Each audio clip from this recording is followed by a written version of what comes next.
Welcome back to Table Talk. We had a great segment with Heath Noakes, and now Hilda Lytle has stepped to the table. Welcome to the show, Hilda. Thank you, Karen. So excited to be here and to share with you today. I know. We've got a lot to talk about. As when you called and we talked, you were kind of bringing awareness that March is Extension Month.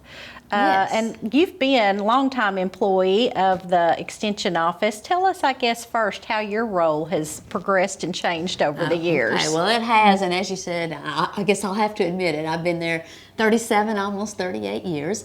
Started out years ago as a 4-H agent, did that for about 5 years, then switched over to Family and Consumer Sciences, and I'm still doing that role, but then in 2013 took over the county director role when Dale Beatty retired. So kind of progressed along and added responsibilities, and I keep joking with them going, what are we got to get rid of instead of keeping on adding. But it's been a wonderful career. Yeah, and you still have boots on the ground and you're out still working. Yes. You've got the administrative role, but plus still I see you at the farmers market and places like that, still working with people on the family and consumer science part of it. So tell us, I guess, some of the great things going on with this month and just at your office.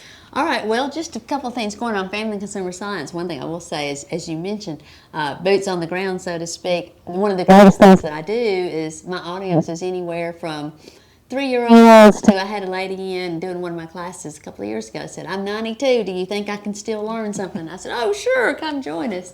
So kind of the best thing about my job is I'm doing something different every day, and sometimes that can be the most stressful thing too, because you have to pick up and go. But right now, with it being Extension Month, we kind of talk about we're like the best kept secret in the county. We are just informal, educational field faculty of the University of Tennessee. And Tennessee State University as well, because we do have a TSU agent. In Family and Consumer Sciences, for example, this morning I was out at Brookside Head Start doing the Nutrition Color Me Healthy program for 3, 4, and 5-year-olds, and really talking about just different colors of foods and encouraging them to eat fruits and vegetables and tell their parents that they like to eat fruits and vegetables and trying those. So that's pretty cool. Yeah, it is, because that's I love watching these little videos on Instagram of these kids eating their broccoli and things like that, and it all depends on what you give them, and they think that's candy if you give it to them early enough, I guess. Right, starting out early and saying try. We really talk about, looking at things and then tasting, smelling, all those things. This morning we had dried apricots. I don't know how many children, some of them were like, I don't like that, and then some tried them and decided they were pretty sweet. So you never know, so it's that encouragement there.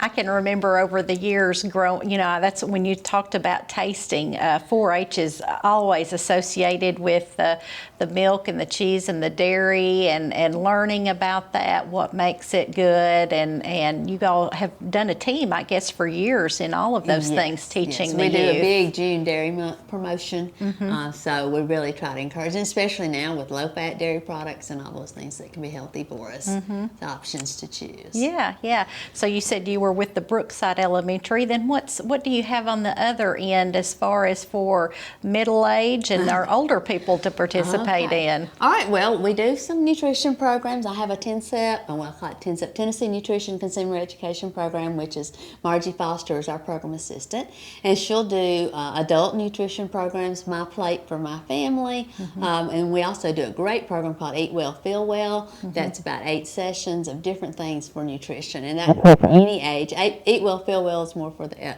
more elderly population, but if we all learn to eat correctly, I think it can be good for us. So nutrition is big, but then also as far as right now for me, what's going on is more health education. So my focus is health I'm doing Tai Chi for arthritis right now. So even if you don't have arthritis, you can still come and join the classes. I do a seated Tai Chi class, which is 6 sessions, and they learn just the basics of Tai Chi. And then we also have a level 1 and a level 2, which really works on balance. We work on memory, coordination. we use that sun style of Tai Chi, and it's form follows form. So it's just a really good time. It's usually 8 to 10 sessions of just really working on balance and education. Yeah, and that's, I mean, all of us can use the balance. I didn't realize, until I kind of got up older, how important balance is. And that's one of the things as we age, we have to continue to work on. Right. And so one of the greatest things, one of our newest programs, since you mentioned balance as well, is we have a new program called Matter of Balance. We're starting back at the Senior Center. Today is our second session. We've had to work around some closures and those things. But it's an 8-session or 9-session program, depending on what we're doing with it, on fall prevention.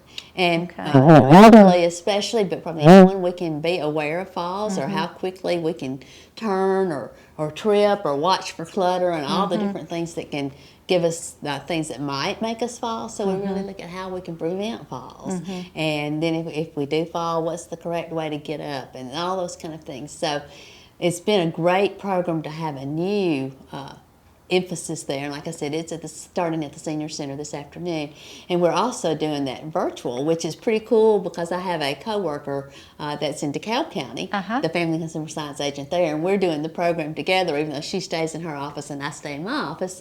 And we've done some online, so we've got some people to go into that class that way as well. That's great. And if you're not able to get out right now, what a great way to get the information and still feel like you're a part of the class and be very active or interactive You're in still it. active with it. It's all the educational side, and then we have some exercises and things too that they do just to make your muscles a little stronger and encourage you to, we can all be active. One of the ladies told me one time, motion is medicine. You got to keep moving. And then we've always kind of talked about motion is lotion.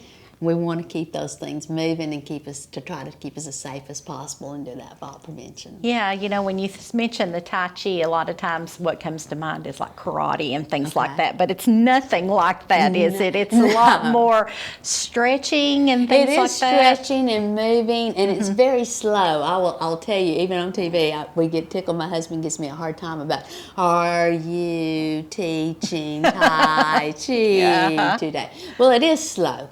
And if you ever tried it, it's a lot harder sometimes to do things slow than it is. We talk fast, definitely. we breathe fast, but if you've got to focus and think about moving slow. But it's all about your own range of motion, what is comfortable to you, and then the stretches that work for you, and then the certain forms and a way that we do each form. So I guess as we get kicked up into spring, we'll see you a lot more, I guess, working in the Family Consumer Science. It'll be canning season and time, I guess, to work with the farmers market. Y'all are always so good about providing recipes and ways to utilize fresh vegetables. Right, we really promote buying local and using those fresh vegetables and fruits. I'll be at the market. We have a farmers market fresh program. It'll be about 8 weeks, probably on Wednesday mornings at the market. And we encourage anyone to come by and check out our recipes. We'll hopefully be able to do samples again this year. COVID's kind of messed everybody up. Yeah. But hopefully we're slowly getting back to normal. We'll have some food samples out and recipes to share. And, we never know when we try something new or try a different recipe, we might decide we like something. I know. One year I tried some kind of squash salad that you had, and I thought, I've only ever fried squash. I've never eaten, but it was so delicious. It was, not cooked, but it was in a salad, and it was so good. Right. You never know what you put together. I know the first year I did like a cantaloupe pepper salad.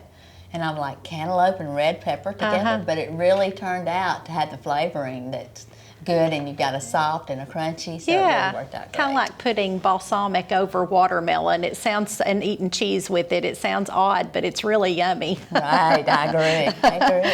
So, of course, we're going to have Emily coming up later this month to talk about some of the youth programs. Anything else you want to call our attention to as far as Extension Month goes?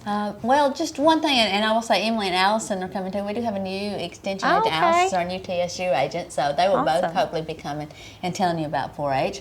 I will also just mention our family and community education clubs. Many people still refer to them as home demonstration clubs, but we haven't been that for many, many years. But they're so active here in the county, and I'm so proud of them.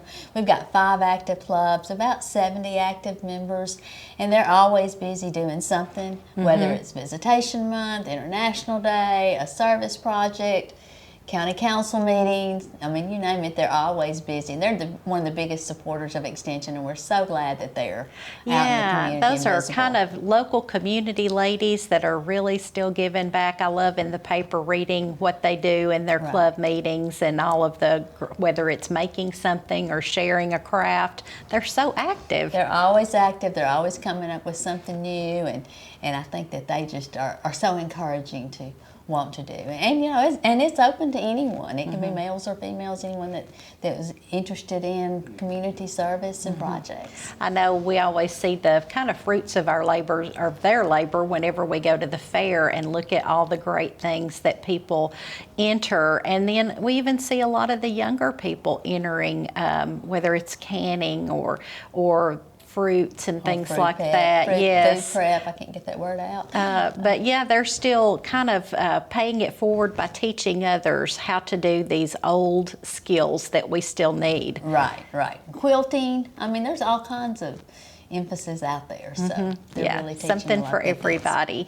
Well, thank you so much, Hilda. Y'all have a lot going on. Very busy time for you all. It most definitely is. But that's what keeps us going. We enjoy it, and we just love to talk with people and really get out and help the community. So we encourage anyone to come by and see us at the Extension office. We are located in the administrative building in the back part of the building, so we can let you in there and come see us and see what else we can help you with. Yeah, and then as Heath mentioned, lots of great resources online too. If you can't get out, pull it up on your laptop or your iPad, and just read away. It'll keep you busy for hours looking at all the UT Extension things.